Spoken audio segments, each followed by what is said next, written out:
สบายดีทุกคนสบายดีพ่อแม่พี่น้องทางเมืองไทยเมื่อทุกคน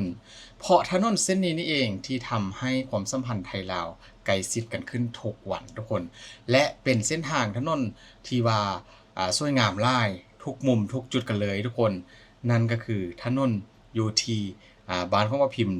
และก็อยู่ที่ประเทศไทยถือว่าเป็นการสร้างของพี่น้องชาวไทยนั่นเองเป็นถนนบอกเลยว่าสวยงามแน่นอนนะถ้าว่าเป็นฝีมือของพี่น้องชาวไทย นักวิศวกรไทยทำกัน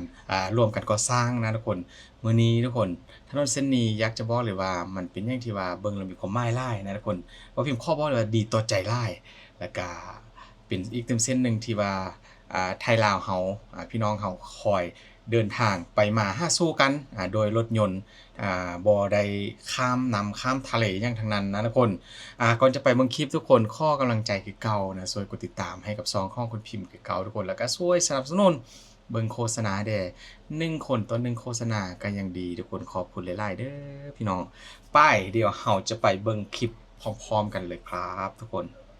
มาเบิ่งความสวยงามทุกคนโอ้โหบอกเลยงามแฮงนะถนนไถเส้นนี้เปรียบเหมือนสายเรือไทย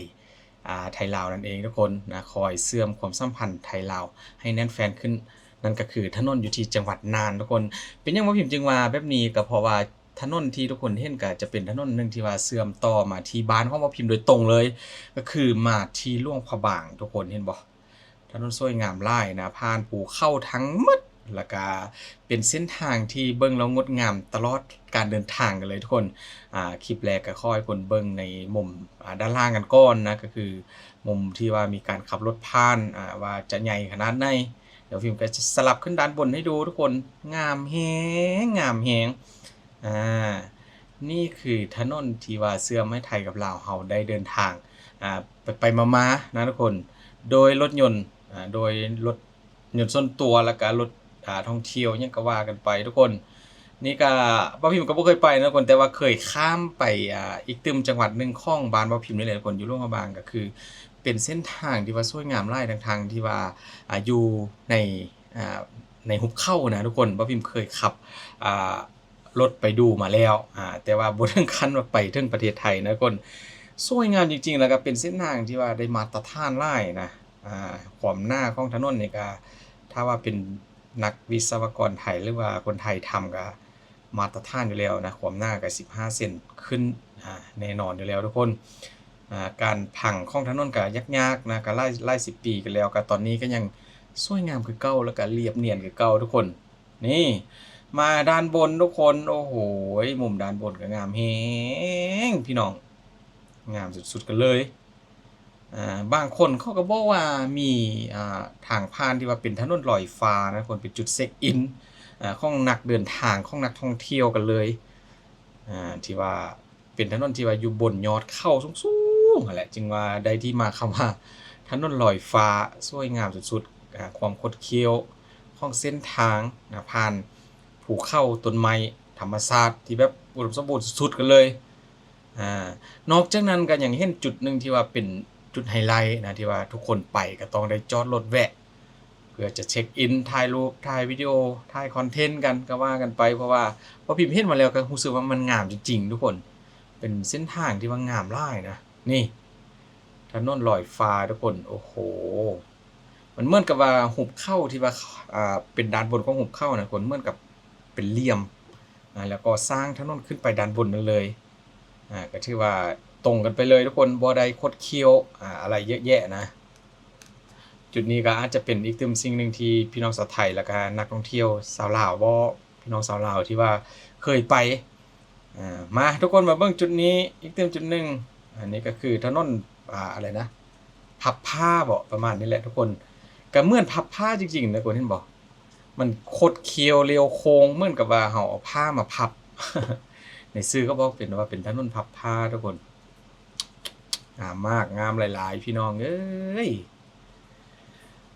ว่าพิมพ์กับเสื้อรถว่าหลายคนก็เคยไป100%อยู่แล้วนะกับเส้นทางที่ว่าพิมพ์มาให้เบิ่งมื้อนี้ทุกคนข้อเน้นความสวยงามที่ว่าแฝงไปโดยธรรมชาติ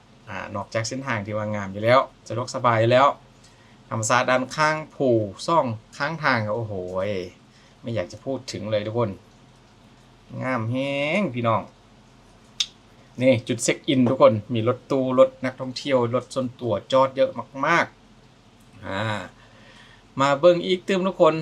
นี่ก็ถ่ายขึ้นเป็นมุมกว้างกว่าเดิมก็คือถนนพับนี่แหละสวยงามหลายทุกคน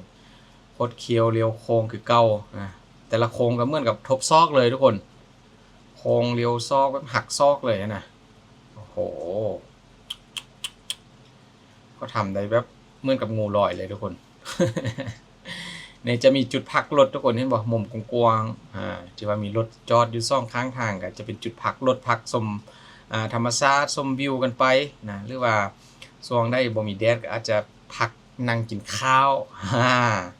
นั่งกินข้าวกันได้อนาคตนี้ถ้าว่ามีร้านคาเฟ่ดีๆเครื่องดื่มเย็นๆสักร้านนี่ก็ว่าพิมพ์ว่ามันคือจิแบบสุดยอดหลายทุกคนแวะนั่งจิบกาแฟนะชมวิวงดงามที่สุดทุกคน อันนี้ก็บ่พิมพ์ก็เห็นแล้วก็อยากไปทุกคนนะความงามของถนนประเทศไทยที่สร้างมาถึงประเทศลาวกันเลยนะยาวเหยียดหลาย100กิโลมาถึงบ้านของบ่พิมพ์โดยตรงเลยทุกคนนั่นก็คือ UT หลวงพระบางนั่นเองเป็นถนนที่ว่าเชื่อมต่อความสัมพันธ์ที่ดีระหว่างไทยลาวนะไปมาหาสู่กันนี่ก็เป็นเส้นทางสำคัญอีกเส้นหนึ่งระหว่างพี่น้องไทยลาวเฮาเหมือนกับเส้นเลือดสายเลือดทุกคนที่ว่าคอยเดินทางตลอดไปมาหาสู่กันเหมือนกับพี่กับน้องทุกคนว้าวสวยมากทุกคนท้องฟ้าเห็นไล่คลิปนะทุกคนนักท่องเที่ยวขึ้นมาจุดที่ว่าเป็นจุดไฮไลท์นะนี่จุดนี้เลยทุกคนเขาจะรีบสลอรถแล้วก็ถ่ายคลิปจอดรถเช็คอินกันก่อนนะกินข้าวกินน้ำอยู่ข้างทางได้ตามกองร่มไม้ทุกคนโอ้โหงามมากข้อถามคือเก่าทุกคนผู้ใดเคยไปแล้วคอมเมนต์กันมาว่ามันสวยงามดังที่บ่พิมพ์ออกคลิปมาให้เบิ่งหรือบ่หลายคนก็อาจจะเคยเดินทางไปแต่ว่าอาจจะบ่เคยเห็นภาพมุมสูงว่ามีเส้นทางสำคัญระหว่างไทยลาวนะไปมาหาสู่กันในตลอดหลาย10 ปีที่ผ่านมาทุกคนนี่งามแฮงทุกคนอันนี้เขาเรียกว่าอะไรนะถนนบ่อเกลือบ่นะที่บ่พิมพ์จำมาทุกคนเป็นบ่อเกลือที่ว่าโอ้โหหัวเส้นอะไรนะที่ว่าเป็นเส้นลายๆแบบนี้ทุกคนเขาเรียกว่าเส้นอะไรบ้านบ่พิมพ์บ่เคยเห็นบ่มีเลยแหละถนนบ้านบ่พิมพ์บ่เคยเห็นขีดแบบนี้ทุกคนที่ว่าเป็นขีดเป็นวรรคเหมือนกับหลายๆคันใดนี่นะทุกคนงามแฮงพี่น้องงามสุดๆปิดท้ายโดยทะเลหมอกทุกคนภาพด้านบนช่วงนี้ก็เริ่มเข้าหน้าหนาวแล้วนะตอนนี้ก็บรรยากาศก็อาจจะเป็นแบบนี้แหละถือว่าหมอกเยอะมากทุกคนตอนเช้าก็คงจะสดชื่นอกชื่นใจชื่นกายถ้าว่าผู้ใดได้ไปก็อย่าลืมถ่ายรูปเช็คอินกันมาเยอะๆทุกคนนี่คือเส้นทางหนึ่งที่ว่าสำคัญหลายระหว่างประเทศไทยเชื่อมมาที่ประเทศลาวนั่นก็คือเส้นทางของคนไทยสร้างที่ว่าเป็นเส้นทางเชื่อมยุทธศาสตร์อีกเส้นหนึ่งที่ว่าสำคัญระหว่างไทยลาวนั่นเองทุกคนผู้ใดมีหยังก็อย่าลืมคอมเมนต์มาบอกพิมพ์กันได้ทุกคนช่วงนี้ก็อาจจะทำคอนเทนต์แบบตันๆนิดนึงแดมีให้ก็แนะนำว่าพิมพ์เข้ามาเดี๋ยวว่าพิมพ์ไป5คลิปมาให้ดูทุกคนมุมที่ทุกคนบ่เคยเห็นคอมเมนต์กันเข้ามาเยอะแล้วก็ช่วยกดไลค์กดแชร์นะช่วยเป็นกำลังใจให้เบาพิมพ์ไปตลอดเด้อทุกคนขอบคุณหลายๆสำหรับวันนี้เด้อ